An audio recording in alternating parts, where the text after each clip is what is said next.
gracias a las universidades, tanto públicas como privadas, gracias a los expositores que dan su tiempo, sus conocimientos, nos brindan de una forma de la mejor forma que ellos pueden hacerlo. Y gracias a todos los que estamos participando del Congreso con nuestra atención y además intercambiando conocimientos y experiencias a través de las preguntas. Bueno, ahora estamos con el ingeniero PhD, ingeniero Leonardo Mazzone, licenciado en Ingeniería Civil, Universidad de Chile, PhD, Ingeniería Civil y Ambiental, Universidad de California, Los Ángeles. Maestría, Ingeniería Civil y Ambiental, Universidad de California, Los Ángeles. Estudios analíticos experimentales de sistemas de hormigón armado, con énfasis en respuesta sísmica, formulación de modelos no lineales de elementos estructurales, pandeo de barra global y local, comportamiento acortante del panel y elemento, comportamiento del muro. Ingeniero Leonardo, es un gusto tenerlo en el 4º Congreso Boliviano de Ingeniería Estructural, que este año lo hacemos de forma virtual totalmente. Y gracias a este sistema, a la magia del virtual, de la comunicación virtual, es que podemos tenerlos a ustedes, a todos nuestros conferencistas internacionales, de una forma más cercana. Este día nos presenta el tema Desafíos en el diseño de edificios de hormigón armado, aprendizajes desde el terremoto del 2010 y nuevas tecnologías. PhD, ingeniero Leonardo, es un gusto tenerlo en el 4º Congreso Boliviano de Ingeniería Estructural. Le cedo la palabra. Bien, muchísimas gracias por la introducción. Muchas gracias también, obviamente, por la invitación. Estoy empezando a compartir, no sé si ya ven mi presentación, ¿se ve bien ahí? Sí, perfecto. Muchas gracias. Bien, tal como les anunciara, les voy a hablar un poco de algunos temas relativamente generales relacionados, digamos, con el daño que ocurrió en Santiago de Chile para el terremoto del 2010, centrado, digamos, en estructuras de hormigón armado, esencialmente en edificación. Pero lo que quiero, digamos, es ir mostrándoles a ustedes no solamente los daños que ocurrieron, sino que las decisiones que hemos tomado en los últimos años para ir mejorando el diseño y para obtener la mejor respuesta del sistema estructural que podemos tener. Y voy a finalizar con un par de trabajos que hemos estado realizando con algunos alumnos de posgrado, donde miramos nuevas tecnologías desde el punto de vista analítico. Me voy a centrar en cosas analíticas, digamos, que pueden permitir, desde el punto de vista del diseño, digamos, tomar las mejores decisiones. Voy a partir anunciando un poquitito algunas cosas generales. Ustedes ven la diapositiva central por la que partí, dice embajador ACI. Yo, cuando llegué aquí a esta presentación, fue la ACI el que me había pedido participar del Congreso Boliviano. En parte, digamos, porque yo había trabajado durante los últimos años, digamos, en un grupo de trabajo de la ACI 318, para hacer mejoras en un subgrupo que es el grupo E, que tiene que ver, digamos, con respuesta estructural, donde incorporamos algunas modificaciones, que es la que apareció en la versión del año 2019. Entonces, como llegué a través de la CI, voy a mostrar algunas de las cosas que tienen relación con la metodología de la CI, cómo lo estamos utilizando, y qué cosas hemos modificado, digamos, para adaptarnos a la idiosincrasia local, digamos, de cómo realizamos nuestros propios diseños. Entonces, básicamente en un par de hojas les quiero mostrar algunas cosas que aprendimos con el terremoto del 2010. La tipología de daños que ocurrió en ese caso, espero que puedan ver mi cursor aquí. Se pueden resumir esta diapositiva, en este mood creo que acaba de cumplir de año exactamente. Es la misma que he mostrado, al menos esta primera, digamos, en muchas de las charlas que he dado relacionadas con el terremoto, que tienen que ver con los 4 lineamientos principales que mostraron el daño en los sistemas estructurales de edificación en altura en hormigón armado. Y esto se pueden resumir en los siguientes puntos. Uno, un nivel de carga axial importante. Lo voy a mostrar después con otra hoja, digamos, que ejemplifica, digamos, lo que estoy mencionando. Discontinuidades habitualmente a nivel de primer piso, lo que nosotros le llamamos un muro bandera. También les voy a mostrar, digamos, algunos resultados analíticos a los que hemos llegado respecto de esa tipología, digamos, estructural. Otro que tiene que ver con nuestro muro, a diferencia del muro americano, el que sigue un poco el A6318, que es un muro habitualmente rectangular o un muro canal. Nosotros comúnmente trabajamos con una configuración de una serie de muros interconectados entre ellos y forman configuraciones o secciones bastante complejas. Y donde teníamos secciones T, por ejemplo, otras secciones, digamos, del mismo estilo, digamos, ahí es donde más veíamos esa tipología de daño. Y lo último, y probablemente el más importante, es que el elemento de borde de muro, digamos, no tenía un detallamiento adecuado. Ustedes pueden ver armadura longitudinal sin un estribo, sin confinamiento adecuado, y por lo tanto, evidentemente, era muy fácil que eso se pandeara. Lo que tiene que ver con la carga axial, que es probablemente después del efecto de no tener un detallamiento adecuado, es el nivel de carga axial importante. Eso se refleja aquí en estos gráficos. Estos son datos obtenidos de edificios en Santiago, previo al terremoto. De hecho, son memorias de alumnos en el año 2001, en el año 2007.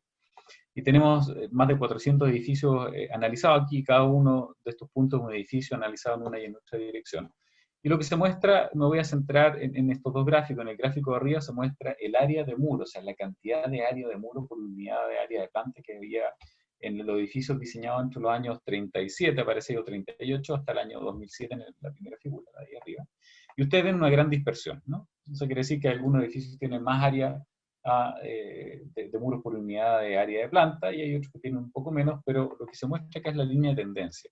O sea, a pesar de que hay dispersión, lo que se muestra ahí es que en promedio, digamos, año a año, la cosa era muy parecida. O sea, todos usan más o menos la misma regla de diseño. Ahora, cuando miramos el mismo índice que está aquí arriba, pero normalizado un poco distinto, que está escrito aquí abajo, si se fijan aquí, lo que se muestra es el área de muro, pero normalizado no por el área de planta, sino que por el peso total del edificio. ¿Ya? Y están los mismos datos aquí, como les decía, básicamente normalizados por el área o por el peso, digamos, del edificio. Y lo que uno ve aquí es que previo al año 85, más o menos, los puntos tendían a estar un poco más hacia arriba. El promedio está en esta línea roja que está aquí, cercano al 3%. Y esto bajó cercano al 2%. ¿no? Hay un pequeño descenso. ¿Qué significa eso en términos de diseño? Que terminamos con unos edificios que tienen más carga axial.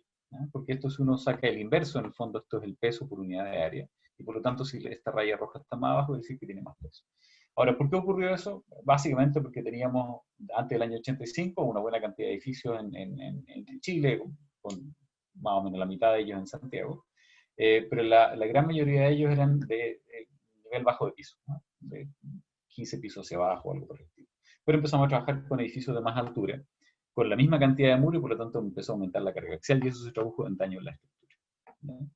Entonces tomamos un montón de decisiones para mejorar el diseño, y las lógicas, ¿cierto? Las más evidentes, eran primero dar un buen confinamiento, que es lo mismo que trae la CI, digamos, en versiones ya desde los años 90. Entonces, hoy día en Chile, digamos, se confina con un detallamiento adecuado si es que las deformaciones en las fibras más comprimidas del hormigón en los muros sobrepasan el 3 por 1000. Pero agregamos cosas adicionales que son súper importantes para nosotros, digamos, que no están en el ACI, que es la limitación de daño. ¿no? Y nosotros incorporamos un límite de daño, estamos diciendo, ok, nos podemos pasar del 3 por 1000, vamos a confinar, pero no nos podemos pasar del 8 por 1000, y por lo tanto queremos trabajar con un daño controlado. ¿ya? Esas son las decisiones, las modificaciones y muchas más, ¿no? Que tomamos prácticamente un año del terremoto. Pero había un montón de preguntas que nos hicimos, bueno, que tal vez sería bueno poder responder. ¿ya? Y muchas de estas que están aquí, digamos que tienen que ver con la efectividad del confinamiento, con las componentes de deformación, el efecto de las discontinuidades, son las que hemos ido estudiando en los últimos años desde el terremoto. ¿ya? Y lo que les voy a mostrar ahora, me voy a centrar en las modificaciones que estamos esperando incorporar en la norma chilena probablemente el próximo año. Ya tenemos un borrador que estamos empezando a revisar. Y con esto, digamos, con estas modificaciones queremos pasar, digamos, darle el paso siguiente, digamos, con una mejora sustancial a la norma chilena. Y yo he estado ya en los últimos años coordinando el grupo que ha trabajado, digamos, en estas modificaciones. El grupo ha ido creciendo, pero el que ha estado desde el comienzo, ya por un par de años, digamos, son las personas que aquí aparecen en este listado. Y con ella, como les digo, hemos ido haciendo modificaciones, en algunos casos a la par con el ACI, aprovechando que apareció la versión del 2019 hace un poco. Y por otro lado, tratando de mejorar algunas cosas que consideramos que para nosotros, digamos, para nuestra realidad, deben modificarse respecto del ACI. Lo primero que quiero mostrar es el confinamiento o el efecto del confinamiento en el elemento borde muro. Como les mencionaba, ya ponemos estrío, ya colocamos, ¿cierto?, un detallamiento adecuado, ¿cierto?, para evitar los problemas de bandeo que les mostré en el comienzo. El elemento de borde de muro, bueno, si tenemos, por ejemplo, aquí un muro subterráneo, esto es un muro en T, ¿cierto? Aquí está el alma, aquí está el ala hacia allá. Aquí está el borde de muro, ¿no? Y en ese borde de muro, como ustedes pueden ver, es muy parecido a una de las figuras que les mostré antes, porque el detallamiento no era adecuado, ¿cierto? Hay pandeo de armadura y en algunos casos incluso fractura, ¿ya? Y eso se tiende a propagar hacia el interior. Entonces, la primera decisión que tomamos era confinar esos bordes, ¿cierto? Cuando las demandas de desplazamiento, o sea, de acortamiento en esa zona, eran importantes, pero no es suficiente, ¿ya? Entonces, lo que hicimos ya hace varios años es tomar un elemento de borde, o sea, recortamos un pedazo de este muro y lo ensayamos en el laboratorio, pero en vez de ensayarlo solamente como es el borde de muro, ¿cierto? Este tendería, digamos, a sufrir producto de las cargas cíclicas, tracción y compresión. En ese caso, lo que tratamos de hacer es reproducir un poco eso. Entonces, primero los estiramos algunos de ellos y después los comprimimos. Es parecido a un ensayo de compresión de una columna, ¿cierto? Pero le agregamos, ¿cierto?, esta deformación inicial de tracción, ¿sí? Entonces, juntamos estos ensayos. Había unos colegas de la Universidad de Washington que estaban trabajando en lineamientos parecidos y publicamos nuestros resultados en forma conjunta en este trabajo que está aquí detallado. Y lo que les muestro acá es la forma de falla de un borde de muro cuando ya vamos en la compresión, ¿cierto? Cuando no tiene confinamiento, muy parecido a lo que yo les mostraba en las primeras fotos. Y obviamente cuando hay confinamiento, el efecto de pandeo se ve minimizado y la capacidad de formación comienza a aumentar. Ahora, lo interesante es mirar algunos detalles, digamos, que son los que nos dieron algunas luces de que tenemos que tomar medidas, más allá de, como les decía, lo que dice la CI hoy en día. Y una de ellas, y lo voy a mostrar con un puro gráfico, digamos, para simplificar la discusión, es esta figura que está aquí al lado izquierdo, y ustedes pueden ver, ¿cierto?, que tiene un color rojo, esta primera línea. Esa que está aquí es un ensayo que no tiene penetración, o sea, es básicamente una especie de columna que yo la cargo en compresión. Y obviamente si no tiene confinamiento, y estos casos son sin confinamiento, uno ve, ¿cierto?, el efecto que hay al aumentar la compresión, se llega al máximo y después viene una degradación muy rápida porque no hay confinamiento. Esas son cosas que uno podía predecir, ¿cierto? Y las puede estimar con el modelo más simple, digamos, que hay en la literatura. Ahora, la pregunta que nos hacíamos, bueno, ¿qué pasa si yo a este mismo elemento le aplico una pretracción? ¿Sí? Y lo que vemos acá en estas curvas, tanto la azul como la verde, es que nosotros le agregamos una pretracción cercana al 1%, por ejemplo, y vamos después aplicando compresión, nos devolvemos por este camino, y lo que vemos es que la resistencia llega hasta aquí, más o menos, ¿no? O sea, hay una pérdida del orden de un poco más del 10%. Voy al 2% aproximadamente de alargamiento ahora, de este elemento borde, o sea, obviamente se estiran las barras y hay grietas horizontales, ¿cierto? Y después las empiezo a cerrar, porque empiezo a aplicar una compresión en el elemento, me voy descargando el elemento y aquí lo empiezo a comprimir, y vemos que se degrada aún más la resistencia. ¿Bien? O sea, claramente hay un efecto bastante negativo, digamos, de estas pretracciones en el elemento estructural. Y por lo tanto, las limitaciones que nosotros estábamos imponiendo en un comienzo, que estaban orientadas casi exclusivamente a efectos de compresión. O sea, nosotros no queremos que la compresión sea muy grande en el elemento de borde, ¿cierto?, de muro, y por lo tanto lo vamos a limitar a este 8 por 1000 que yo les mencionaba. Ahora vemos que si nosotros traccionamos mucho el elemento borde, también se traduce en un daño en el elemento estructural. Y aquí están los datos ya ordenados, ¿cierto?, de la pérdida de resistencia, que ustedes pueden ver la pérdida de resistencia del elemento respecto del elemento que no tiene una pretracción. Y vemos que en la medida que nosotros estiramos o alargamos el borde de muro, ¿cierto?, hay una mayor pérdida de resistencia. Aquí hay distintos casos, están casos no confinados y otros con distintos elementos especiales de borde. Pero incluso si tenemos el elemento especial de borde, que sería el caso de acá, vemos que con un 5% de alargamiento hay una pérdida importante de la resistencia, prácticamente a la mitad, ¿sí? Entonces, no podemos aceptar en un diseño donde queremos nosotros poder controlar el daño, el que este borde no solamente se acorte una cierta cantidad, sino que no se pueda alargar demasiado. Entonces ahí es donde empezamos nosotros a incorporar, o lo que queremos incorporar ahora, ¿cierto? Son limitaciones al diseño. Queremos limitar el daño en muros estructurales. La gran mayoría de los edificios en la zona, digamos, más afectada, Viña, Concepción, Santiago, se comportaron muy bien. O sea, de miles de edificios fueron una cantidad que podemos contar con las manos, ¿cierto?, que sufrieron un daño excesivo y por lo tanto algunos de ellos se tuvieron, o la gran mayoría de ellos se tuvieron que demoler. pero teníamos miles de edificios, digamos, que no sufrieron daño. Por lo tanto, digamos, esta limitación al daño es algo que queremos incorporar de tal manera, digamos, de que esa pequeña cantidad de edificios que se dañaron, ¿cierto? Ahora, en un potencial próximo terremoto, y estamos acostumbrados a que venga dentro de la vida de cada uno, vamos a sufrir un par de terremotos importantes, no sean causal de un daño excesivo. Entonces, la pregunta, bueno, es cómo lo hacemos. Seguimos más o menos la misma idea o los conceptos básicos que usa la CEI para correlacionar, por ejemplo, desplazamiento de techos. Aquí ya no es un problema de fuerza, sino que nos centramos en estimar demandas de desplazamiento y demandas de daño, ¿ya? Entonces aquí nos sacamos un poquitito la idea, digamos, de que el problema de diseño está relacionado con estimar capacidad, cuando la capacidad no es un problema, ¿no? Se ha demostrado, ¿cierto?, que la capacidad resistente que nosotros hemos visto en los sistemas estructurales en Chile para los terremotos que han ocurrido es suficientemente buena y no es necesario modificarla, ¿no? Lo que hay que modificar es la capacidad de formación, ¿ya?, que es otro camino. Entonces, para poder determinar eso, lo que hacemos es correlacionar, por ejemplo, el desplazamiento de techo, que está aquí del TOW, con las demandas de daño, que sería en este caso la curvatura, que está escrito como FISU, ¿no? No voy a ir al detalle de la determinación, digamos, de estas ecuaciones, pero como les digo, digamos, un procedimiento muy similar al que utiliza el ACI, por ejemplo, para decidir si confino o no confino el borde de muro, ¿ya?, para un edificio de hormigón armado. La gran diferencia es que nosotros en Chile estamos incorporando la ecuación que utiliza la CEI, que es la que está acá, que es una simplificada, que asume, dice, bueno, no me voy a complicar la vida, digamos, por la distribución de curvatura y la altura, porque el problema es complejo, sino que la voy a concentrar todo aquí en el borde, ¿ya? Entonces, si ustedes se fijan desde el punto de vista de la cinemática, es sencillo. Si yo tengo la curvatura y el largo de esta zona de daño, que voy a llamar rótula plástica, si yo multiplico estas dos cosas me da el giro. Si después multiplico por la altura del edificio o del muro, ¿cierto?, me da el desplazamiento. Por lo tanto, yo correlaciono el desplazamiento de techo con la curvatura, y si yo conozco la curvatura, conozco cuál es la deformación unitaria, y por ende, tanto la deformación de compresión como tracción que puede tener el muro, y con eso el daño, ¿ya? En la norma chilena además incorporamos una expresión que es un poquitito más detallada, que incorpora la componente elástica, aquí y acá, siempre tanto para el desplazamiento de techo como para la curvatura. Y eso lo incorporamos esencialmente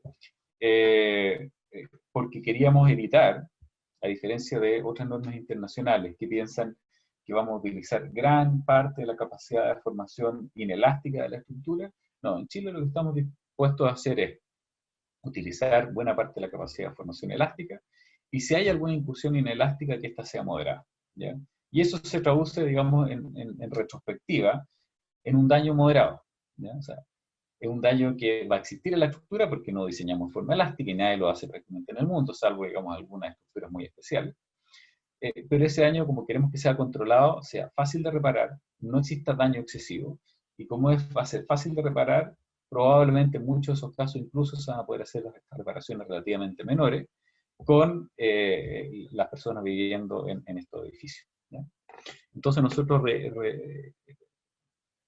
retomamos, ¿cierto?, el concepto de incorporar la expresión completa, digamos, que incorpora tanto la parte elástica como la parte plástica de las deformaciones. Y basado en esas expresiones, aquí básicamente lo que dice esta es una de las expresiones que les mostré recién, y esta es la otra, y aquí está despejado, ¿no?, el término asociado a la curvatura, y que después me permite determinar, por ejemplo, la deformación máxima de compresión, como está aquí arriba, tanto para la expresión que no tiene la parte elástica, sino todo lo concentra en una rótula, como la expresión que incorpora la componente elástica que está aquí y la componente plástica, ¿cierto?, del sistema. Y ahora además podemos calcular las deformaciones unitarias asociadas al acero. Y lo que estamos proponiendo ahora es no solo limitar las deformaciones del hormigón al 8 por 1000, sino que además limitar las deformaciones del acero a valores cercanos al 3%. Y con eso, ¿cierto?, queremos tratar de controlar el daño excesivo en los elementos estructurales. Ahora, ¿cómo se calculan estas deformaciones elásticas? Es relativamente complejo. También hay hartos datos en la literatura, que uno puede creerles o no, porque en algunos casos tienden a ser poco conservadores, de nuevo, para nuestra realidad local, ¿ya? Esta en realidad es indicaciones que coloqué abajo. Este cuidado no es para asustar a nadie, digamos, sino que simplemente en nuestra realidad tenemos que tener cuidado de no sobreestimar la capacidad de formación elástica, porque nos podemos encontrar con la sorpresa de que le creemos mucho a la componente elástica cuando en realidad ya estamos entrando en la incursión inelástica, ¿ya? Entonces, eso viendo, digamos, un poquitito cuál es la limitación que nosotros le vamos a dar a nuestro sistema estructural en términos de demandas de deformación en los bordes, ¿cierto?, de los muros, tanto el borde que tiende a traccionarse como el borde que tiende a comprimirse. Ahora, otra de las cosas que encontramos también en estos trabajos analíticos y algunos experimentales, es que lo que pasa con la rótula plástica. La rótula plástica es la zona donde se concentra el daño potencial, ¿cierto?, de la estructura. Y por lo tanto, nosotros esperamos que gran parte de las deformaciones ocurran en esa zona, ¿bien? Ahora, eso es cierto siempre y cuando se cumplan una serie de condiciones, ¿no? Aquí hay una foto, no tengo foto, digamos, del terremoto en Chile, porque al menos esta tipología de daño no ocurrió, pero sí ocurrió en el terremoto en Nueva Zelanda, y aquí una foto del trabajo de Fritz Litteran, del año 2014, donde ustedes pueden ver que la armadura de borde, o sea, la que va en el extremo del muro, es bastante pequeña, ¿eh? Una barra probablemente de 10 milímetros, 12 milímetros de diámetro, lo que significa que la cuantía de borde es bastante baja, ¿no? Aquí están los ensayos en el lado izquierdo de este autor que está acá, ¿cierto?, con ensayos que son muros prácticamente idénticos, la única diferencia es que el de abajo tiene una cuantía baja de armadura de borde. Ahora, ¿en qué se traduce eso? Si ustedes se fijan, el que tiene más cuantía que el que está arriba permite distribuir el daño en la altura en mejor forma, ¿no? El que está aquí abajo concentra el daño en una pura fisura, y lo que termina ocurriendo es que si tenemos muy poquitita armadura, se fisura el hormigón, se tracciona la barra y la barra se fractura prácticamente de inmediato y ocurre el daño en un puro nivel, ¿no? Que es lo que ocurrió acá o lo que se ve en esta foto. Por lo tanto, cuantías muy bajas o aceros con poco endurecimiento pueden ser un dolor de cabeza, ¿no? Entonces nosotros trabajamos con algunas propuestas analíticas, digamos, para poder estimar el largo de rótula plástica, y encontramos ese efecto, ¿no?, que no podemos tener cuantías muy bajas. Y lo segundo, nuevamente, como nosotros tenemos edificios que son bastante rígidos, que es una de las virtudes, digamos, de nuestra edificación en altura en Chile, hace que las demandas de desplazamiento sean relativamente bajas. Y por lo tanto, la incursión inelástica es baja, ¿no? Terminamos mucho el edificio trabajando en buena parte en el comportamiento en el rango elástico, ¿ya? Por lo tanto, cuando nosotros calibramos expresiones como la que ven acá, ¿sí?, esto que muestra el largo de rótula plástica, le incorporamos en el trabajo que hicimos con Jorge Alfaro acá, le incorporamos la parte o la componente inelástica, que es este delta P, ¿ya? De tal manera que si la componente inelástica es baja, bueno, la rótula empieza a ser cada vez más chica, entonces no podemos confiar mucho en esta formación de rótula plástica que lo hacen otras normas, ¿no? El ACI trabaja con 0,5 LW, que es el coeficiente que usa acá para esta expresión, que es la que usa el ACI. Pero si nosotros queremos incorporar la componente elástica, no podemos llegar a utilizar un largo de rótula plástica tan grande, porque efectivamente no va a llegar a eso, porque nosotros tenemos demandas bastante más pequeñas, ¿no? Entonces, como no queríamos proponer esto bien enredado, digamos, para la norma local, lo que hicimos, simplificarlo, dijimos, bueno, primero que nada tenemos que tener una cuantía mínima de armadura de borde. En Chile, en general, las cuantías de borde, digamos, superan este valor que está aquí, así que no son un problema, ¿ya? Pero estamos diciendo el largo rótula plástica en el que vamos a confiar no puede ser tan grande, y vamos a trabajar con un valor un poco más pequeño, ¿no?, que son ese valor que están ahí. Ahora, el ACI hoy día, en la versión del 2019, ya incorpora algo muy parecido a esto que está acá. O sea, reconoce, tal como ocurrió, ¿cierto?, en el terremoto de Nueva Zelanda, y la norma neozelandesa también lo reconoce hoy en día, que no podemos tener cuantías de borde muy pequeñas, cuantías totales muy pequeñas longitudinales, ¿cierto?, porque terminamos con esta fractura de armadura y no podemos distribuir daño en altura, ¿no? Otra cosa también, en este caso ya peculiar, como les mencionaba yo, que tiene que ver con discontinuidad. Discontinuidades existen, han existido toda la vida, digamos, en un montón de estructuras alrededor del mundo. Pero localmente lo que tenemos nosotros es algo muy particular que tiene que ver con la arquitectura que tiene nuestra edificación.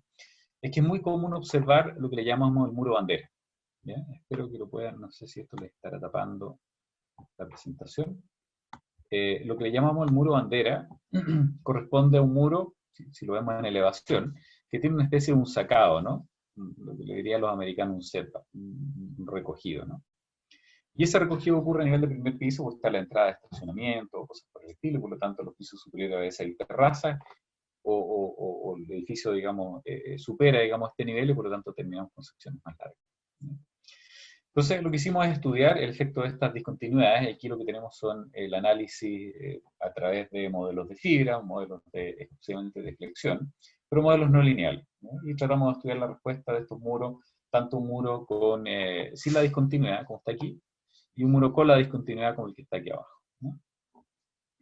En ese caso, lo que nosotros observamos es que si tenemos un edificio o un muro de 6 pisos, y a este lado yo lo que estoy dibujando son la distribución de curvaturas en la altura para distintos niveles de desplazamiento de techo, y a este lado tengo la distribución de curvaturas, no es que sea negativo o positivo, sino que a un lado está el muro rectangular y al otro lado tengo el muro con abertura. Y aquí tengo la distribución de curvatura en la altura para un muro en discontinuidad, ¿ya? Y obviamente, como existe esa discontinuidad, tiende a concentrar un poco más las deformaciones en la parte inferior. Pero a pesar de que esto, si se fijan aquí, como que hay una discontinuidad, un corte aquí en la distribución de curvatura, las curvaturas máximas que se observan en la base son muy similares, ¿ya? Y eso es consistente con los edificios de baja altura, que en realidad no vimos, digamos, problemas importantes. Los problemas los vimos en edificios de mucho más pisos, ¿ya? Y en el caso que nos vamos con el mismo modelo analítico con 15 pisos, lo que vemos es que la distribución de curvaturas para el muro rectangular, aquí vemos que las curvaturas tienden a ser relativamente pequeñas. Cuando nos vamos ahora al muro con discontinuidad, la base, ¿cierto?, del modelo analítico, ¿cierto?, no lineal, nos dice, un momentito, aquí tienen que tener mucho cuidado porque se nos está concentrando el daño en la base, ¿ya? Y las curvaturas, si se fijan, prácticamente se duplican. Si yo duplico la curvatura, quiere decir que estoy duplicando el daño, ¿ya? Entonces, la norma chilena lo que estamos haciendo es, como van a existir estas tipologías, digamos, de estructuración, lo que vamos a hacer es limitar el potencial largo de rótula plástica a la zona de la discontinuidad, que actualmente es un piso de altura, ¿ya? De tal forma de evitar ese tipo de problemas. Solo para mostrarles, digamos, un trabajo experimental que hicimos en la misma línea. Ustedes se pueden fijar aquí que está la discontinuidad a nivel de especie, como de un nivel, ¿cierto? Este es el muro rectangular, este es el muro con la discontinuidad a un lado, y estamos haciendo un ensayo cíclico, vamos de lado a lado. Y en ese ensayo cíclico, ustedes lo que están viendo ahora es la distribución de fisuras, ¿no? Usamos fotogrametría, son fotos una después de la otra, a la medida que se va formando la estructura, y lo que medimos es con el movimiento de los píxeles o el movimiento de los puntos dentro de los píxeles de la cámara, las deformaciones unitarias, ¿cierto?, que hay en el elemento, y con eso podemos perseguir o seguir, ¿cierto?, la formación de fisuras. Y lo interesante mirar acá es que ustedes se pueden fijar que cuando este lado de este muro, lamentablemente no está muy sincronizado, ¿no? Pero cuando este muro se va hacia la izquierda, la fisura se distribuye muy parecida en altura, en tamaño, ¿cierto?, en colores, ¿cierto?, el muro rectangular. Pero cuando vamos hacia la derecha y se fisura a este lado, la distribución de curvatura en esta zona es completamente distinta, ¿no? Y eso explica, digamos, esta concentración de daño en la base de los muros, ¿no? Entonces tenemos alguna validación también experimental de algunas de las cosas que hemos hecho en forma más analítica. Esos serían, como les decía yo, los primeros temas, digamos, que nos permitieron, digamos, alinear en algunos casos, ¿cierto?, algunos conceptos con el ACI, y en otros nos separamos un poquito del ACI. Y otro punto fundamental que probablemente fue uno de los que nos llevó a una discusión más larga, digamos, en el grupo de trabajo para la norma chilena, fue lo que tiene que ver con el diseño por capacidad y amplificación dinámica, ¿no? Esos conceptos tienen ya varios años, si uno revisa la literatura, tienen muchos años ya dando vueltas, fueron desarrollados probablemente por los años 70 o los años 80, primeramente en Nueva Zelanda, y se han ido aplicando en normas, la neozelandesa, la norma europea, pero la norma CI, ¿cierto?, que es la que nos regimos nosotros, y también muchos países de Latinoamérica, ¿cierto?, no había incorporado en forma explícita el diseño por capacidad de amplificación dinámica en la estructura de motor, ¿no? Yo lo había incorporado de alguna manera indirecta en algunas consideraciones, sobre todo en el caso de Marco, pero en el caso de Muro no lo había incorporado el diseño por capacidad y menos la amplificación dinámica. En la versión del año 2019 ya lo incorpora, y lo incorpora con esta expresión que está acá, donde tiene lo que le llama el diseño, el coeficiente asociado al diseño por capacidad, que sería esta sobreresistencia, y otro coeficiente, este omega pequeño, que está asociado a la amplificación dinámica, ¿no? Y le pone una cota, y eso es lo que dice la 618 de la versión 2019. Entonces nosotros partimos con esa premisa, digamos, que la CI iba a hacer modificaciones, y nosotros trabajamos en paralelo para ver, digamos, si las recomendaciones que traía la CI eran directamente no aplicables a nuestra realidad, ¿ya? Entonces lo primero que vimos es el diseño por capacidad. El concepto de diseño por capacidad es relativamente simple.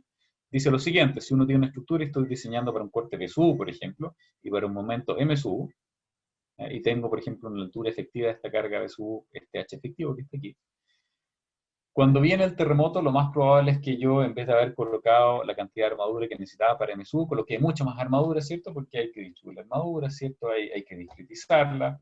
Tengo sobre resistencia en el acero y por lo tanto el momento al que puedo llegar en la base va a ser mucho más alto que MSU. ¿Ya? Si esto fuera una estructura en voladizo, ¿cierto? Isostática, si yo aumento el momento, por decir algo, al doble, bueno, entonces las cargas aquí en la estructura, si es que el brazo de palanca se mantiene, también tienen que aumentar al doble. ¿Ya? Y eso es lo que dice el diseño por capacidad como concepto. ¿Ya? Y por lo tanto el corte tiene que aumentar, ¿cierto?, en proporción a esta sobreresistencia. Eso es por un lado, en términos de sobreresistencia, y lo incorporamos en forma muy parecida, digamos, a lo que tiene la 6. Y lo otro, lo que tiene que ver con amplificación dinámica. La amplificación dinámica, volviendo a la misma figura anterior, es la misma idea, ¿no? Si yo ahora tengo, por ejemplo, un momento en la base, digamos, M sub n o de capacidad nominal o cualquier cosa, el supuesto que yo usé antes, digamos, para llegar a la conclusión de que el corte aumentaba, es de que el brazo de palanca se mantenía constante. ¿Ya? Ahora, lo que ocurre es que cuando se empiezan a plastificar los sistemas, ¿cierto? Empieza a aparecer, digamos, en no linealidad en el sistema estructural, lo que termina ocurriendo es que empiezan a aparecer modos superiores. ¿Ya? Si yo tengo el modo principal, habitualmente el primer modo de la estructura, la resultante va a estar más o menos 2/3 de la altura. ¿Ya? Si empiezan a hacer modo superior, el segundo, el tercer modo, ¿cierto? Habitualmente este brazo palanca empieza a disminuir en altura. Y si yo tengo el mismo momento en la base aquí y acá, y bajo el brazo palanca, y tengo que mantener el sistema de nuevo en equilibrio, la única forma de que eso ocurra es que el corte vuelva a crecer. ¿Ya? Entonces, amplificación dinámica de alguna manera está asociado a ese efecto. ¿Ya? Entonces, lo que hicimos nosotros es estudiar sistemas acoplados, para que se parecieran, digamos, a nuestra realidad local, digamos, con losas que acoplan muros. Habitualmente no tenemos vigas, habitualmente tenemos losas. Entonces, como tenemos losas, son comúnmente acoplamiento moderado, ¿no? Porque no son elementos estructurales muy altos, son losas de 15 centímetros, con puntillas relativamente moderadas, y por lo tanto el acoplamiento, como es moderado, cuando dijimos, bueno, el efecto dinámico será tal como ocurre, digamos, en estas otras normas internacionales que lo han revisado a través de algunos estudios analíticos.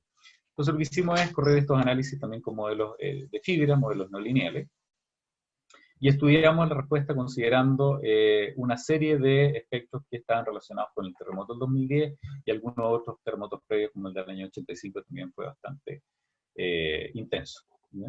Entonces, el ACI, como les decía, muy parecido a otras normas internacionales, para el coeficiente asociado a esta amplificación dinámica, lo que hace es usar un término que está, el que está aquí, que crece, y si miran estas dos ecuaciones, que crece con n es el número de pisos. Y por lo tanto va creciendo, mientras más grande es n, más grande es el coeficiente, y llega hasta un tope de 1,8. ¿No? Entonces, lo primero que dice, ¿cierto?, la CI y muchos de estos otros trabajos, es que esta amplificación dinámica debería aumentar con el número de pisos. Nosotros corrimos análisis con 10, 20, 30 pisos. Y lo que veíamos que no era tan evidente este aumento de amplificación. Y de hecho, si ustedes ven en línea de tendencia, aquí hay una distribución de puntos que uno podría tirar cualquier raya entre medio, ¿cierto? Y podría decir que sea representativo, pero evidentemente vemos que la mayoría de los puntos, ¿cierto?, tanto naranjos como azules tienden a estar más arriba que los verdes, ¿cierto?, que son el de 30 pisos, y por lo tanto no teníamos esa correlación tan directa con los edificios altos. ¿Ya? Entonces, en el trabajo con Enrique aquí que fue publicado hace un par de meses, llegamos a la conclusión de que había que buscar algo más. Hay algo que estamos perdiendo en esa correlación y que nos faltaba incorporar en la discusión. ¿Ya? Y lo que hicimos es analizar estos edificios que eran acoplados con una cuantía cero en esta tigre de acople. O sea, básicamente estamos diciendo que los dos muros se mueven como si tuviéramos un puntal entre medio, sin generar momento. ¿Ya? O sea, un muro sigue al otro. ¿No? Un muro era más chico, el otro muro era más grande. Y después le agregamos un nivel de acoplamiento asociado a una cuantía de armadura en la losa, moderada, 0,3%, que es más o menos lo que podríamos esperar en una losa en un edificio chileno. Puede ser un poco más o un poco menos, pero esos son los órdenes de magnitud que nosotros esperaríamos. Y lo que ustedes pueden ver aquí, ¿cierto?, es que el índice que corresponde a esta amplificación dinámica, aquí lo estamos correlacionando con el factor de modificación de la respuesta. O sea, en el fondo, si queremos, más allá de la definición, queremos imaginar el rango de incursión inelástica. O sea, si se deformó mucho, ¿cierto?, si se deformó poco, y si incursionó poco, si incursionó mucho en el rango inelástico. ¿Ya?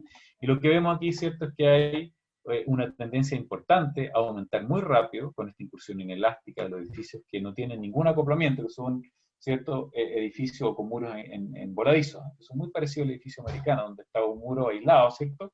Y hay otros muros alrededor, o están todos los muros juntos y trabajan como un muro en conjunto, ¿no? En nuestra realidad tenemos muros en todos lados, ¿cierto? Muchísimos muros, digamos, en la superficie o en el plano, digamos, y lo que obtenemos es que la conexión a través de las losas, como es moderada, ¿cierto?, empieza a generar un cierto nivel de flexión en el elemento estructural, pero no lo hace trabajar como si fuera todo un conjunto, como si fuera toda una pieza, como ocurriría, digamos, con otras realidades de sistemas estructurales. Entonces lo que vemos acá es que el efecto es bastante más pequeño, ¿no? Hay algunos números grandes, como los que se ven acá, sobre el 2, ¿ya? Pero en promedio, ¿cierto? Esta línea es un muestra el promedio, parte en 1 más o menos, y aumenta relativamente lento con este factor que está asociado a la incursión inelástica, ¿ya? Entonces la decisión que se tomó en Chile, digamos, es centrarnos más en el factor que está asociado al diseño por capacidad, al omega mayúscula, y el omega minúscula probablemente vamos a trabajar con un número muy pequeño o cercano a 1, digamos, porque el otro tiene bastante más preponderancia, ¿no? Entonces, solo para mostrarles cómo quedarían los valores para poder hacer una comparación directa. Aquí, lamentablemente, tuve que incorporar valores asociados a la norma chilena, no voy a discutir mucho de eso. Pero lo que hice acá, o lo que hicimos aquí con este estudiante, fue comparar lo que dice el ACI, como les decía, muy parecido a otras normas internacionales, que dice que el factor de amplificación sube con el número de piso y llega hasta un 8, como les mencionaba hace un rato, que es esa ecuación que está ahí. Nosotros hicimos el mismo análisis para un tipo de suelo que le llamamos B, que es un suelo relativamente duro en la zona de Santiago Centro sobre todo, y comparamos con el valor por medio que nosotros sacamos de nuestro análisis, que era la curva azul, que lo mostraba hace un segundo, para esa cuantía moderada, ¿ya? Si uso cero cuantía, nos empezamos a parecer mucho a la CI. Si uso tanto cero como mucha cuantía o muy acoplado, vuelvo a obtener valores muy similares a lo de la CI. Pero si uso cuantías moderadas, como ese valor pequeño que está ahí, obtenemos curvas como las sólidas, las dos sólidas que están abajo en promedio, que nos dicen que de hecho incluso podríamos considerar que tiende a disminuir con el número de pisos. Y eso es porque en el edificio muy alto, la capacidad de formación elástica es importante, no hay incursión inelástica, por lo tanto no empezamos a ver estos efectos de amplificación asociados a la incursión inelástica, ¿ya? Entonces hay una correlación interesante, digamos, que tiene que ver con las demandas relativamente bajas que nosotros esperamos tener en los sistemas estructurales chilenos, digamos, para terremotos grandes como el del 2010, digamos, que fue un terremoto de magnitud MW 8.8, ¿ya? Uno de los más grandes, digamos, de los últimos años en Chile al menos, digamos, obviamente alejándonos bastante de lo que ocurrió el año 60 con el terremoto sobre 9, ¿no?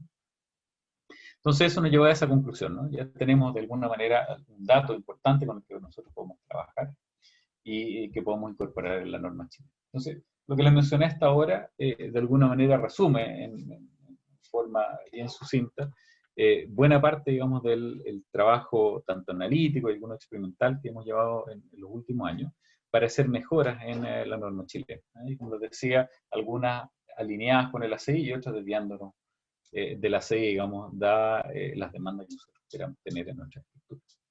Los últimos dos temas que quiero mencionar, que están relacionados con el título, digamos, de nuevas tecnologías, son herramientas, ¿no? Unas herramientas relacionadas con diseño y otras relacionadas con modelación, que hemos estado desarrollando básicamente en el último año con un par de alumnos. Una tiene que ver con básicamente diseño, ¿no? Una herramienta de diseño. El uso de inteligencia artificial en ingeniería civil ha ido creciendo en los últimos años, ¿eh? Pero se ha asociado mucho a lo que tiene que ver con predicción de capacidad o monitoreo estructural, ¿no? Para detectar daño y cosas por el estilo, pero no se ha utilizado en diseño. Entonces lo que nosotros hicimos con este alumno, con Pablo Pizarro, es decir, bueno, si tenemos estructurales de sistemas complejos, como los que está mostrado aquí, esto es una planta, un edificio real, diseñado en Chile, donde ustedes pueden ver en morado una buena cantidad de distribución de muros, digamos, en todas partes, que tienden a separar ambientes y en algunos casos también separar departamentos, ¿cierto? El tomar decisiones sobre esto es una interacción entre arquitectura e ingeniería. Y obviamente es un proceso relativamente lento, porque arquitectura, digamos, quiere plantear, digamos, sus necesidades de paso, de uso y cosas por el estilo, ¿cierto? E ingeniería necesita darle resistencia a la estructura y además de capacidad de formación. Entonces, tomar decisiones, por ejemplo, en el espesor y en el largo del muro es la primera tarea que tienen que desarrollar en ingeniería, digamos, para poder armar, ¿cierto?, el primer modelo y con eso ponerse a determinar la armadura que se debe colocar en los sistemas estructurales. Entonces, como esa era una tarea, digamos, bastante importante, dijimos, bueno, si hay un montón de información disponible, ¿por qué no tratábamos de usar alguna metodología que nos permita, digamos, hacer predicciones más allá del trabajo que se hace en oficina hoy día? ¿Ya? Entonces, lo que usamos son redes neuronales, para los que no están muy familiarizados con las redes neuronales. La idea es la siguiente, ¿ya? El concepto básico es, por ejemplo, si nosotros quisiéramos determinar la resistencia de un muro, uno lo primero que se le viene a la cabeza es decir, bueno, necesito parámetros como resistencia al hormigón, el acero, geometría, carga axial y todo eso, ¿no? Yo lo puedo ingresar aquí como un input. ¿Ya? Y lo que hacen las neuronas, ¿no?, en las redes neuronales, no es otra cosa que una combinación lineal de los valores que yo tengo acá para cada una de estas neuronas. Y después puedo tener varias capas, ¿no?, siendo más o menos la misma idea. Entonces, cuando yo hago una combinación lineal de todos estos parámetros, le aplico un factor de peso, ¿no?, que está acá. Y ese factor de peso yo no lo conozco, y es el que voy a utilizar para, en el fondo, calibrar mi red de tal manera que yo haga la mejor predicción de la resistencia estelar. Entonces, cuando hago la combinación lineal, después le aplico unos ponderadores no lineales y con eso, digamos, después puedo hacer una interacción bastante más compleja de los elementos que son de entrada con los de salida. Entonces, lo que nosotros usamos es esa misma idea o conceptual o metodología para hacer predicciones de el diseño estructural. Entonces partimos, por ejemplo, con los planos de arquitectura, N planos de arquitectura, donde arquitectura nos dice, mira, aquí debería estar la distribución de muros y estos deberían ser los largos y espesores que nosotros esperamos existan, digamos, en el edificio final. Ingeniería toma eso y dice, bueno, sí, voy a tomar eso y voy a determinar si efectivamente los largos y los espesores son los adecuados de mi muro y si no voy a pedir algunas modificaciones. Como esa información ya existe, ¿no?, de proyectos previos, tomamos del orden de 170 proyectos con la primera arquitectura y el plano de ingeniería final, lo que hicimos es correlacionar estos muros a nivel de los rectángulos. Cada muro lo dividimos en subrectángulos, y cada uno de esos rectángulos tiene varios parámetros, pero entre ellos está el largo y el espesor. Y dado que arquitectura decía que el largo y el espesor debería ser una cosa, nosotros vimos en ingeniería cuánto debería ser en el diseño final, y con eso lo pasamos a través de esta red neuronal, calibramos la red neuronal, con toda esta gran información o con esta gran cantidad de datos, ¿cierto? Y ahora estamos en condiciones de, dado un plano nuevo de arquitectura, decir, dada esta información histórica que tenemos de los planos de ingeniería y de arquitectura, que han permitido desarrollar proyectos estructurales, es cuál debería ser el largo y el espesor del muro correcto, o más cercano a lo correcto, ¿ya?, con esta predicción. Entonces lo que hicimos es, el proceso es, no voy a ir, digamos, al detalle más técnico, quiero demostrarles, digamos, cuál fue el proceso y cuál es el nivel de resultado al que uno puede llegar. Es lo que está acá, pescamos cada uno de estos muros que están aquí en un color medio magenta, medio morado, ¿cierto? Los subdividimos en rectángulos, y cada uno de esos rectángulos están conectados de alguna manera, ¿no? Están conectados al muro del lado, al muro un poco más arriba, ¿cierto? Los pisos superiores o los subterráneos, ¿cierto? Esos muros aparecen o desaparecen, cambian de espesor, cambian de largo, ¿cierto? Por lo tanto, a cada rectángulo le agregamos un montón de información, ¿eh? Entonces, cada uno de estos rectángulos, que son parte, digamos, de la estructura, los caracterizamos geométricamente, lo más lógico o lo primero, ¿cierto?, el largo y espesor, pero también los caracterizamos topológicamente, o sea, cuál es la ubicación, si están conectados a otros muros, qué tipo de conectividad tienen, cómo se traslapan con el muro que va hacia arriba en la planta superior, cómo se traslapa con el muro que va hacia abajo, que puede ser, por ejemplo, subterráneo. Y además de agregar todo eso y algunas propiedades de ingeniería, como inercias, áreas y cosas por el estilo que hay alrededor de estos muros, también le agregamos la tipología de suelo y la ubicación sísmica, digamos, de cada uno de estos edificios, ¿no? Juntamos toda esa información, que son 30 valores de entrada por cada uno de estos rectángulos que obtuvimos de la estructura. Y con eso, que es nuestro vector de entrada aquí, nosotros tratamos de hacer una predicción del espesor y el largo en ingeniería. O sea, partimos con un rectángulo en la arquitectura y tratamos de predecir, ¿cierto?, el espesor y el largo en ingeniería, y lo hicimos a través de esta red neuronal que aquí tiene 6 capas con 1024 neuronas cada una, ¿ya? Se optimizó, ¿cierto?, el problema. y por lo tanto, ¿cierto? Aquí ya se queda mejor caracterizado. Aquí está el vector de entrada, que serían estas 30 características que yo les mencionaba que tienen que ver con la geometría y la topología, que vienen desde arquitectura, y lo primero es tener el espesor y el largo que nos dice arquitectura. Y aquí está el vector de salida, que es lo que dice ingeniería, después de que ya hizo el diseño, cuáles deberían ser el largo y el espesor de esos elementos y algunas otras propiedades, pero las que me interesa predecir son esas dos primeros. ¿Ya? Entonces tomamos 170 proyectos, con estas 30 características y la gran distribución de muros que hay dentro del edificio, terminamos con casi 300.000 datos. O sea, son 300.000 rectángulos, digamos, que entran en esta red neuronal, pasan por aquí y después, ¿cierto?, de optimizar la red, obtenemos, ¿cierto?, nuestra predicción. Después de haber hecho todo ese proceso numérico, aquí les muestro los resultados que hemos obtenido ahora hace muy poco. En la figura de la izquierda se muestra arquitectura sin haber hecho nada, ¿no? Si uno pesca el dato de arquitectura y uno le crea arquitectura, y dice, bueno, si arquitectura hizo bien su trabajo en darnos un primer largo y un primer espesor de los muros, y yo uso eso después en ingeniería y lo comparo, vemos que la correlación, si lo miramos en términos de R cuadrado, no es tan malo, ¿no? Eso quiere decir que arquitectura ya tiene algunas buenas nociones, digamos, de cuáles son los espesores y largos que uno esperaría tener para un sistema estructural. Una correlación del orden de 0.81. ¿Ya? Pero vemos que hay muchos puntos que no andan muy cerca, ¿no? Aquí nos dicen que es 0.2 cuando debería haber sido 0.4, 0.5, 0.6, ¿no? O sea, hay harta dispersión antes, ¿no? Lo pasamos por nuestra red y aquí tenemos el ancho de ingeniería, o sea, el real, el que corresponde, y aquí está nuestra predicción a través de esta metodología utilizando redes neuronales. Y lo que vemos es que el R cuadrado, ¿cierto?, ahora es 0.995. O sea, prácticamente la gran mayoría de los casos andamos bastante cerca. Y hay algunos pocos que se corren un poco, digamos, del valor estimado, ¿cierto?, pero virtualmente son 5 a 10 centímetros. ¿Bien? O sea, efectivamente nosotros fuimos capaces, digamos, de hacer una predicción de un prediseño del sistema estructural basado en esta red neuronal. Eso es para que sepan, digamos, que estas metodologías las podemos utilizar y podemos empezar a incorporarlas en la ingeniería, ¿no? Que han estado un poquito lejos, han estado más cercanas al área de la computación, al área de la ingeniería eléctrica, ¿no? Y la ingeniería mecánica. Y el segundo tema que les quería mencionar, que también tiene que ver, pero en este caso ya es con modelación de sistemas estructurales, es que muchas de las cosas que yo le mostré, digamos, que tiene que ver con la toma de decisiones en el diseño, están relacionadas con habitualmente un modelo elástico. Uno, si quiere diseñar un edificio, uno habitualmente parte con un modelo lineal y elástico, y hace algunas consideraciones como diseño por capacidad, ¿cierto? Porque el modelo lineal y elástico no es capaz de predecir, ¿cierto?, cuándo llega la resistencia máxima de la estructura, porque el modelo es lineal. ¿Ya? Entonces, hoy día se están incorporando en las normas de diseño basado en comportamiento, por lo tanto, para eso necesitamos modelos. ¿Ya? En la norma chilena de diseño sísmico, hoy día se está empezando a incorporar como un apéndice el permitir el hacer un diseño basado en desplazamiento, diseño basado en comportamiento, y por lo tanto utilizar modelos no lineales va a empezar a ser una realidad muy pronto, ¿bien? Para poder especialmente, digamos, revisar dónde podría estar fallando una estructura.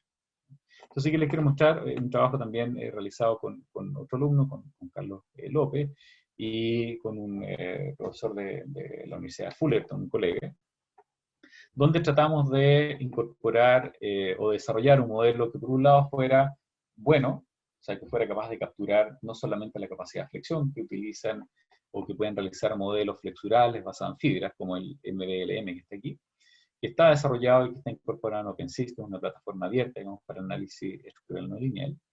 Pero las limitaciones de este tipo de modelos que solamente capturan flexión no son capaces de capturar cortes. Si tenemos muros chatos, edificios de baja altura o efectos, digamos, de corte importante en subterráneos, por ejemplo, no pueden ser capturados. Corosvari, trabajando en la misma línea de investigación que yo había estado trabajando en mi época de doctorado, trabajó con este modelo que se llama SFI, que incorpora interacción entre flexión y corte, de tal manera que modifica levemente este modelo de flexión, de tal manera que los elementos aquí uniaxiales, que son barras que se estiran o se acortan, que son elementos de hormigón o de acero, ¿cierto? Con una ley constitutiva uniaxial uno puede caracterizar razonablemente bien la respuesta. Él lo incorpora a nivel de paneles, que son estos elementos que están acá, pero para poder hacer eso tiene que incorporar un grado de libertad adicional. ¿Ya? Y eso hace que el problema o el modelo sea bastante lento, tenga problemas de convergencia, ¿cierto? Y obviamente si uno lo quiere utilizar para estudiar el comportamiento de un edificio completo, esto sería bastante más complicado. Entonces lo que hicimos acá con este modelo, con este alumno y con el mismo Cristian, es incorporar los mismos grados de libertad que tenemos en el modelo flexural, pero le incorporamos el grado de libertad, o le eliminamos el grado de libertad horizontal, de tal manera de simplificar el problema, ¿ya? Le quitamos ese grado de libertad, hacemos que el problema se parezca en términos de grado de libertad y por lo tanto bastante más rápido, pero mantiene las mismas características principales del modelo original, que tiene interacción entre flexión y corte. Y muy brevemente, para mostrarle la metodología y algunos resultados, sin ir mucho al detalle, como les digo, les quiero mostrar solo la idea general. Estos elementos, digamos, para que puedan incorporar flexión y corte, requieren de un comportamiento tipo panel, o sea, de caracterizar. Ingeniero Leonardo, ¿Sí? buenas, sí, vamos terminando, estamos ya un poco sobre la hora, podemos Perfecto. tener unos 4 minutos para que usted pueda terminar, ¿ya? Ni un problema, estoy justo más o menos eso, incluso menos. Sí, gracias. Perfecto. Gracias. Ni un problema.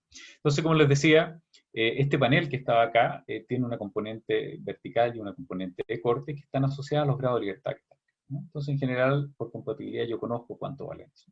El que no conozco es el que está acá, que es la expansión, ¿no? Entonces, lo que hicimos nosotros es tomar datos de elementos finitos, hicimos una calibración para esta expansión horizontal, ya basado en muchísimos datos, como los pueden ver ahí, hay dispersión, pero a pesar de que hay dispersión, cuando nosotros calibramos esta expresión que está acá, obtiene un resultado razonable, ¿no? La curva roja punteada con la roja, digamos, continua, es similar. Lo mismo ocurre con la azul, ¿cierto? Que son la expansión que tiene un muro en la medida que nosotros lo vamos cargando lateralmente. Son muros chatos, digamos, que tienen una componente de corte importante, ¿no? Que era la parte interesante que nosotros queríamos capturar. Entonces, al haber hecho esa calibración, hacemos que el modelo sea bastante más rápido, bastante más eficiente, pero sea capaz de hacer una caracterización o de estudiar la respuesta en forma bastante detallada, tanto de muros esbeltos como muros chatos. Este es un muro esbelto muy común en la literatura, que lo van a encontrar en muchos lados, que se llama el RW2, que tiene una esbeltez de 3, donde, como tiene esbeltez de 3, ¿cierto? La componente o la respuesta flexural es mucho más importante que la de corte. Ustedes pueden ver que probablemente, digamos, no sé si nos acompaña la resolución, pero pueden ver que el color azul y el rojo prácticamente se superponen, o sea, hay una buena correlación en el modelo en términos global. Si miramos las componentes locales de flexión y de corte que están acá, si se fijan, la de flexión es más grande que la de corte, como era de esperar en un muro esbelto, y de nuevo se captura bastante bien. Y la de corte, a pesar de que es pequeña, tiene un comportamiento no lineal que lo puede capturar este tipo de modelo, ¿no? Que otros modelos evidentemente no son capaces de realizar. Si nos vamos a un modelo, un muro chato, como el que está acá, vemos de nuevo que la respuesta global se comporta bastante bien, o sea, la línea azul sigue bastante cerca de la línea roja. La esbeltez de esto es bastante pequeña, es 0.63, medida de esta forma, ¿cierto? En términos de momento partido por corte. Y si miramos la componente de flexión es pequeña, porque un muro chato, y por lo tanto la componente de flexión es prácticamente elástica y lo reproduce bastante bien, y la componente de corte es bastante más inelástica y queda bastante bien reproducida, ¿no? Y para ir terminando, se me adelantó la hoja, les quería mostrar nomás los tiempos de ejecución. Este es el muro esbelto que les mostraba hace un rato, ¿cierto? Y la comparación del modelo con el ensayo, es prácticamente uno va arriba, se superpone a la otra. Si miramos los tiempos de ejecución en el muro esbelto, no es muy interesante porque un modelo de flexión como el que está aquí abajo lo puede capturar bastante bien como lo hacíamos nosotros. Pero en el muro más chato, que es el que está aquí, el ESFI, que es el modelo que habíamos desarrollado, toma cerca de 2 minutos. El modelo de interacción, que tiene más grado de libertad, cerca de 11 minutos, o sea, hay una reducción de un factor prácticamente 5. El modelo de flexión, uno dice, oye, está bastante más rápido, sí, pero es bastante más rápido porque no es capaz el modelo de flexión, que es el que está en línea punteada, por aquí afuera, en color medio gris, ¿cierto?, de representar de forma adecuada la respuesta que tiene el sistema estructural, ¿no? No lo captura ni en rigidez, ni en resistencia, ni en ductilidad, porque este prácticamente sigue aumentando la ductilidad y no tiene nada que ver con la respuesta del sistema estructural, ¿bien? Por lo tanto, les quería mostrar, ¿cierto?, que hay herramientas que existen hoy en día para poder hacer análisis no lineal y poder hoy día llegar a estudiar sistemas estructurales complejos, digamos, y completos, de tal manera que no estamos limitados por el diseño estructural que habitualmente es lineal, ¿cierto?, sino que tenemos herramientas que nos permiten, ¿cierto?, dar un paso más allá y evitar daños, por ejemplo, como lo que observamos en el terremoto del 2010, y tomar decisiones, ¿cierto?, en esa estructura. Si vemos que hay una degradación, una resistencia, digamos, que se empieza a perder en algún nuevo elemento, hoy día con estas herramientas podemos tomar decisión de qué muro o qué elementos modificar, cambiar de tamaño, darle más utilidad o cosas por el estilo, ¿ya? Entonces con eso quería terminar. Muchas gracias, digamos, por haberme escuchado y por la invitación. Ingeniero Leonardo, muchas gracias. Realmente el tema desafíos en el diseño de edificios de hormigón armado, aprendizajes desde el terremoto del 2010 y nuevas tecnologías. Realmente muy clara la exposición. A nosotros nos sirve muchísimo para tener siempre una mejora continua, ir aprendiendo a partir de las experiencias y no repetir malas experiencias. Muchas gracias, ingeniero Leonardo, y le cedo la palabra para que nos dé alguna recomendación en unas palabras finales. Básicamente lo que les mencionaba recién. Un terremoto es una medida de aprendizaje, ¿no? Tuvimos problemas importantes, digamos, con el terremoto del 2010, tomamos medidas y hemos estado trabajando, digamos, para hacer mejor. Entonces, no hay que creer que la ingeniería ya está toda desarrollada, hay desafíos que nosotros podemos tomar y mejoras que podemos hacer, digamos, porque nuestras estructuras cada día estén en mejores condiciones para el próximo terremoto, porque lo que sí sabemos es que nos vamos a encontrar con el próximo terremoto. Una estructura no se diseña para 1, 2 o 3 años, habitualmente las estructuras están en pie 50 o 100 años, por lo tanto, en la vida útil, ¿cierto? Sobre todo en el Cono Sur, los que estamos más cerca del Pacífico, nos vamos a encontrar con un terremoto importante. PhD, ingeniero Leonardo Manzone, muchas gracias a nombre del Colegio de Ingenieros Civiles Santa Cruz, a nombre del Colegio de Ingenieros Civiles Bolivia, que somos los organizadores, le damos las gracias por esta brillante conferencia. Nosotros, gracias.